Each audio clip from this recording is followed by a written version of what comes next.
ನಮಸ್ಕಾರ, ನನ್ನ ಹೆಸರು ಶರಣ್ ಜಂಗಿನ್ಮಠ್. ಇವತ್ತು ನಾವು ಸ್ಪೋಕನ್ ಇಂಗ್ಲೀಷ್ ಡೇ 29 ವಿಡಿಯೋನ ಸ್ಟಾರ್ಟ್ ಮಾಡೋಣ. ಇವತ್ತಿನ ವಿಡಿಯೋದಲ್ಲಿ ನಾವು ಪಾಸ್ಟ್ ಪರ್ಫೆಕ್ಟ್ ಕಂಟಿನ್ಯೂಸ್ ಟೆನ್ಸು ಅಂದರೆ ಪಾಸ್ಟ್ ಟೆನ್ಸಲ್ಲಿ ಲಾಸ್ಟ್ ಟೆನ್ಸ್ ಏನಿದೆ ಪಾಸ್ಟ್ ಪರ್ಫೆಕ್ಟ್ ಕಂಟಿನ್ಯೂಸ್ ಟೆನ್ಸ್ ಬಗ್ಗೆ ಡಿಸ್ಕಸ್ ಮಾಡ್ತೀವಿ. ಆಲ್ರೆಡಿ ಈಗ 7 ಟೆನ್ಸಸ್ನ ಕಂಪ್ಲೀಟ್ ಮಾಡಿದ್ದೀನಿ. ಅದು ಯಾವುದು ಅಂತ ನಿಮಗೆ ಗೊತ್ತು. Simple present tense, present continuous, present perfect continuous, simple past and past continuous, past perfect and ಇವತ್ತು ಪಾಸ್ಟ್ ಪರ್ಫೆಕ್ಟ್ ಕಂಟಿನ್ಯೂಯಸ್ ಟೆನ್ಸ್. ಈ ಟೆನ್ಸಲ್ಲಿ ಅಂದರೆ ಪಾಸ್ಟ್ ಪರ್ಫೆಕ್ಟ್ ಕಂಟಿನ್ಯೂಸ್ ಟೆನ್ಸಲ್ಲಿ ಯೂಸ್ ಆಗುವಂಥ ಹೆಲ್ಪಿಂಗ್ ವರ್ಬ್ ಯಾವುದಂದರೆ had been helping verb use ಮಾಡ್ತೀವಿ. ಯಾವ ಟೆನ್ಸಲ್ಲಿ ಯಾವ ಹೆಲ್ಪಿಂಗ್ ವರ್ಬ್ ಇರುತ್ತೆ ನಿಮ್ಗೆ ಗೊತ್ತಿರಬೇಕು. ಓಕೆ, ರೂಲ್ಸ್ನ ಚೆಕ್ ಮಾಡೋಣ. Rules first positive sentence. Past perfect ಟೆನ್ಸಲ್ಲಿ ಪಾಸಿಟಿವ್ ಸೆಂಟೆನ್ಸ್ದು ರೂಲ್ ಏನಿದೆ ನೋಡೋಣ. Subject plus had plus been plus V4 ಅಂದರೆ V4 ಫಾರ್ಮ್ ವರ್ಬ್ದು 4ನೇ ಫಾರ್ಮು ಅಂದರೆ V1 plus ING plus object. ನಾನು ನಾರ್ಮಲಿ ಒಂದು ಎಕ್ಸಾಂಪಲ್ ತೊಗೊಂಡಿದ್ದೆ, I eat an apple. Continuous tense ಏನಾಗುತ್ತೆ? Present continuous. I am eating an apple. Next I have eaten an apple. Next I have been eating an apple. Next I ate an apple. Next I was eating an apple. The next I had eaten an apple. ಇವತ್ತಿನ tense ಯಾವುದಿದೆ? Past perfect continuous tense. ಇದರಲ್ಲಿ ಅದೇ ಎಕ್ಸಾಂಪಲ್ನ ಯಾವ ಥರ ಹೇಳಬೇಕು? I subject, had been, I had been, ಈಟ್ದು plus ING ಅಂತ ಹೇಳಿದ್ದಾರೆ, ಈಟಿಂಗ್ ಆ್ಯಂಡ್ ಆಬ್ಜೆಕ್ಟ್ ಏನು? An apple. ಸೆಂಟೆನ್ಸ್ ಏನಾಗುತ್ತೆ ನೋಡಿ, I had been eating an apple. So this is a positive sentence rule for past perfect continuous tense. Okay, so next negative sentence rule ಏನಿದೆ ನೋಡೋಣ. Subject plus had plus not plus been plus V4 that is V1 plus ING plus object. Or had not ಬದಲಿ ನಾನು hadn't use ಮಾಡ್ಬೋದು. ಹೇಗೆ? Subject plus hadn't plus been plus V4 that is V1 plus ING plus object. ಅಂದರೆ ಆಗ್ತಾನೆ example ಹೇಳಿದೆ, I had been eating an apple. ಇದು negative sentence ಮಾಡಬೇಕಂದ್ರೆ I had not been eating an apple or I hadn't been eating an apple ಅಂತ ಕರಿಬೋದು. ಇದು ಏನಾಗುತ್ತೆ? Negative sentence rule. Okay, next interrogative positive sentence ನೋಡೋಣ. Interrogative positive sentence rule ಏನು ಹೇಳುತ್ತೆ? Had plus subject plus been plus V4 that is V1 plus ING plus object. Okay, I had been eating an apple. Negative sentence I hadn't been eating an apple. ಈಗ interrogative post ಏನಾಗುತ್ತೆ? Had I been eating an apple, had I been eating an apple. And ಈ sentence helping verb ಮುಖಾಂತರ start ಆದರೆ, ಯಾವುದೇ interrogative positive ಆಗಲಿ interrogative negative ಆಗಲಿ, helping verb ಮುಖಾಂತರ start ಆದರೆ ಆನ್ಸರ್ ಏನಾಗಿರುತ್ತೆ? ಎಸ್ ಆರ್ ನೋ ಆಗಿರುತ್ತೆ. ಎಸ್ ಇಂಟ್ರಾಗೇಟಿವ್ ಪಾಸಿಟಿವ್ ಕ್ವಶನ್ದು ಆನ್ಸರ್ ಎಸ್ ಆದರೆ ಸ್ಟೇಟ್ಮೆಂಟು ಪಾಸಿಟಿವ್, ಇಲ್ಲ ಅಂದರೆ statement negative.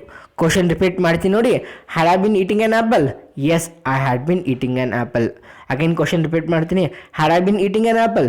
No, I hadn't been eating an apple. This is all about interrogative positive sentence. Interrogative negative sentence rule ನೋಡೋಣ. had plus subject plus not plus been plus V4 that is V1 plus ING plus object. Or hadn't plus subject plus been plus V4 that is V1 plus ING plus object. ಈಗ example ಹೇಳ್ತೀನಿ ನೋಡಿ.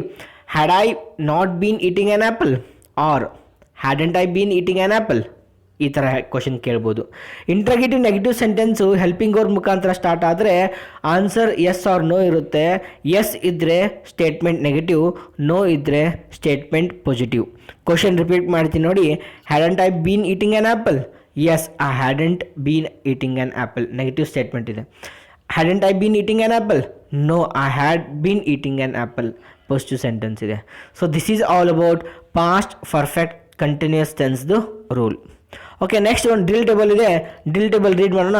First for positive ಸೆಂಟೆನ್ಸ್ಗೆ ನಾನು drill table ಕೊಟ್ಟಿದ್ದೀನಿ ನೋಡಿ. ನಿಮ್ಗೆ ಗೊತ್ತು perfect continuous tense ಏನಿರುತ್ತೆ? Action complete ಮಾಡಿ ಹಾಗೆ ರಿಪೀಟ್ ಆಗ್ತಾ ಇದೆ, ಭಾಳ ತನಕ ಆ್ಯಕ್ಷನ್ ನಡೀತಾನೆ ಇದ್ದರೆ ನಾವು ಪರ್ಫೆಕ್ಟ್ ಕಂಟಿನ್ಯೂಸ್ ಟೆನ್ಸ್ ಅಂತ ಹೇಳ್ತೀವಿ. ಈಗ ಇಲ್ಲಿ ಕೊಟ್ಟಂಥ ಎಕ್ಸಾಂಪಲ್ನ ರೀಡ್ ಮಾಡ್ತೀನಿ ನೋಡಿ. I had been reading newspaper. We had been reading newspaper. You had been reading newspaper. They had been reading newspaper. He had been reading newspaper. She had been reading newspaper. It had been reading newspaper. ಇನ್ನೊಂದು example ಇದೆ. I had been playing cricket, we had been playing cricket, you had been playing cricket, they had been playing cricket, he had been playing cricket, she had been playing cricket, it had been playing cricket. This is all about positive sentence for present past perfect continuous tense. Next go for negative sentence.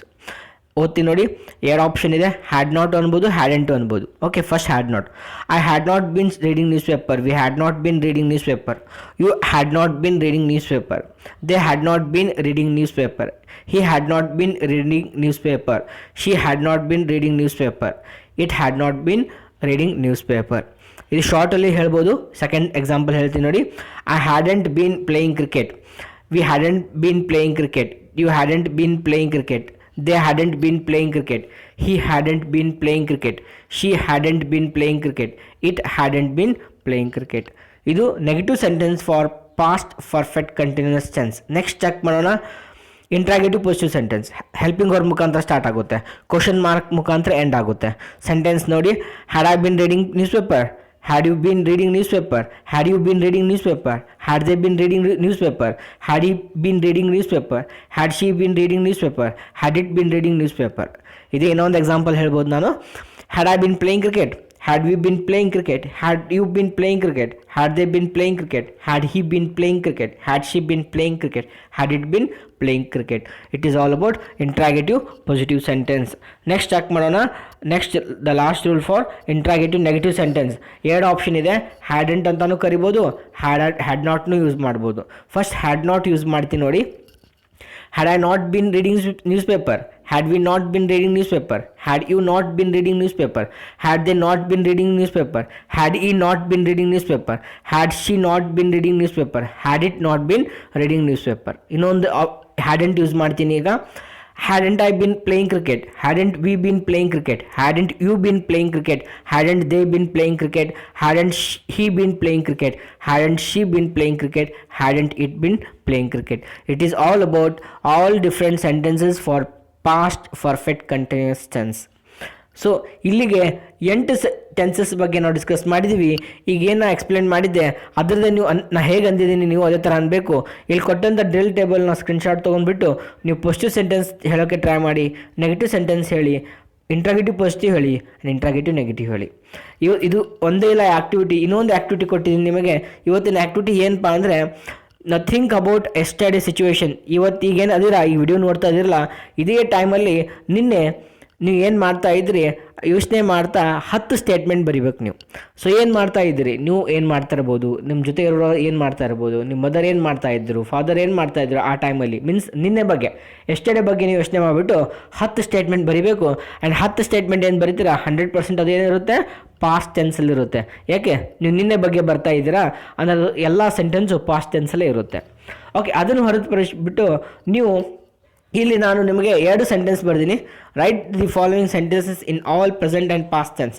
ನಾ ಇಲ್ಲಿ simple present ಟೆನ್ಸಲ್ಲಿ 2 sentence ಬರ್ತೀನಿ ನೋಡಿ. He buys dress materials, we watch action movies.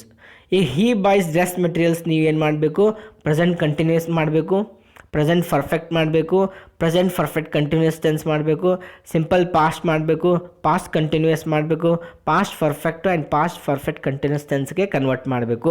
ಇಲ್ಲಿ ಬರೀ 8 sentences ಮಾಡಿ for he buys dress materials and we watch action movies. ಅದಕ್ಕೆ 8 sentence, ಇದಕ್ಕೆ 8 ಸೆಂಟೆನ್ಸ್ ಮಾಡಿ ಆದಷ್ಟು ಟ್ರೈ ಮಾಡಿ. ನಿಮ್ಗೆ ಇನ್ನೂ ಟೈಮ್ ಇದ್ದರೆ ಅದೇ 8 ಸೆಂಟೆನ್ಸ್ ನೆಗೆಟಿವ್ ಮಾಡಿ, ಇಂಟ್ರಾಗೇಟಿವ್ ಮಾಡಿ, ಆ್ಯಂಡ್ ಇಂಟ್ರಾಗೇಟಿವ್ ಪಾಸಿಟಿವ್ ಮತ್ತು ನೆಗೆಟಿವ್ ಮಾಡಿ. ಸೊ ಇಲ್ಲಿಗೆ ಇದು ವಿಡಿಯೋ ಕಂಪ್ಲೀಟ್ ಆಯಿತು. ಈ ವಿಡಿಯೋ ನಿಮಗೆ ಇಷ್ಟ ಆದಲ್ಲಿ ಪ್ಲೀಸ್ ಈ ವಿಡಿಯೋನ ಲೈಕ್ ಮಾಡಿ, ಮತ್ತೇನೋ ಡೌಟ್ಸ್ ಇದ್ದರೆ ಕಮೆಂಟ್ ಮಾಡಿ, ನಿಮ್ಮ ಫ್ರೆಂಡ್ ಸರ್ಕಲಲ್ಲಿ ಶೇರ್ ಮಾಡಿ. ಯಾರು ಇನ್ನೂವರೆಗೆ ನಮ್ಮ ಚಾನಲ್ಗೆ ಸಬ್ಸ್ಕ್ರೈಬ್ ಮಾಡಿಲ್ಲ ಪ್ಲೀಸ್ ಆದಷ್ಟು ಜಲ್ದಿ ಚಾನಲ್ನ ಸಬ್ಸ್ಕ್ರೈಬ್ ಮಾಡಿ, ಮತ್ತು ಬರುವಂಥ ವೀಡಿಯೋಸ್ ಎಲ್ಲ ನಿಮಗೆ ಗೊತ್ತಾಗುತ್ತಾ ಹೋಗುತ್ತೆ. Okay, thank you for this video.